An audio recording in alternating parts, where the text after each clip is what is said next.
London के Leeds में Maggie's centre, यहाँ पर कैंसर के मरीज या फिर उनके परिजन इलाज के दौरान व्यावहारिक या भावनात्मक मदद पा सकते हैं। इसे अस्पताल के परिसर में ही बनाया गया था, लेकिन ये आसपास की इमारतों से बिल्कुल अलग नजर आता है। गोलाकार किनारों वाला इसका आर्किटेक्चर और इंटीरियर मरीजों और यहाँ आने वाले अन्य लोगों को अपनी ओर बुलाता लगता है। जब लोग इस सुंदर सी बड़ी जगह पर आते हैं तो वो यहाँ खुद को सुरक्षित और अस्पताल के क्लिनिकल एरिया के मुकाबले बहुत शांत महसूस करते हैं। एक महिला ने हमें बताया कि यहाँ ऐसा लगता है जैसे आप किसी गर्म और मखमली कंबल में सुरक्षित हैं। इस सेंटर के इंटीरियर में प्राकृतिक मटेरियल इस्तेमाल किए गए हैं। यहाँ मध्यम रोशनी वाली बहुत सी जगह हैं, जहाँ बैठकर लोग आपस में बातें कर सकते हैं। यहाँ फर की लकड़ी का काफी प्रयोग हुआ है। दीवारें चूने पत्थर जैसे मटेरियल से बनाई गई हैं, जो इमारत को कुदरती तरीके से वेंटिलेट करने में मदद करते हैं।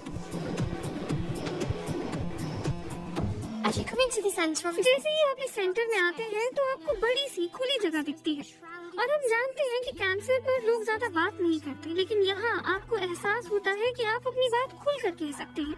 यहाँ आने वालों के साथ हम ऐसे बात करते हैं जैसे वो कुछ आम बात हो। फिर हमारे पास कुछ छोटी जगह भी है, ऐसे कमरे हैं जिनमें जाकर आपको लगता है कि आप उनके अंदर समा जाएंगे।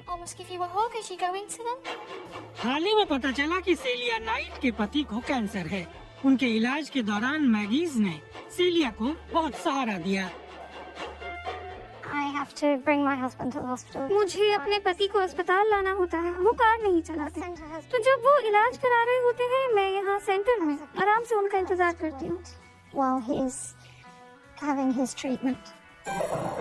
ब्रिटिश आर्किटेक्ट थॉमस हिदरविक ने 2020 में लीड्स के मैगीज सेंटर को पूरा किया।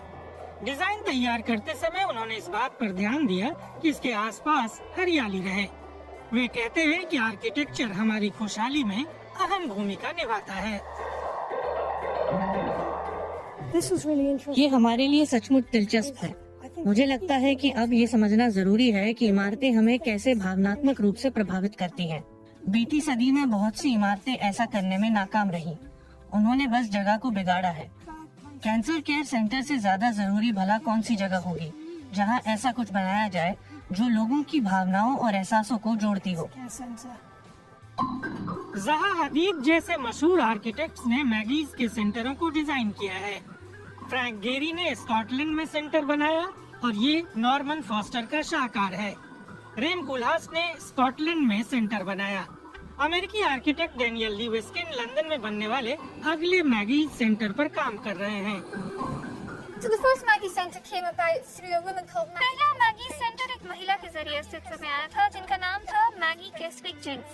मैगी को खुद स्तन कैंसर था और उन्होंने इलाज के ऐसे पहलू को पहचाना जिस पर ब्रिटेन में नेशनल हेल्थ सिस्टम के तहत ध्यान नहीं दिया जा रहा था। मैगी के मरने के बाद पहला सेंटर बना और जब हमसे दूसरे अस्पतालों में ऐसे सेंटर बनाने पर काम करने को कहा गया तो उनके दोस्तों फ्रैंक गेरी, रिचर्ड रॉजर्स और नॉर्मन फॉस्टर ने मदद की पेशकश की और वो अलग अलग अस्पतालों में मैगी सेंटर बनाने की कोशिश का हिस्सा बनना चाहते थे।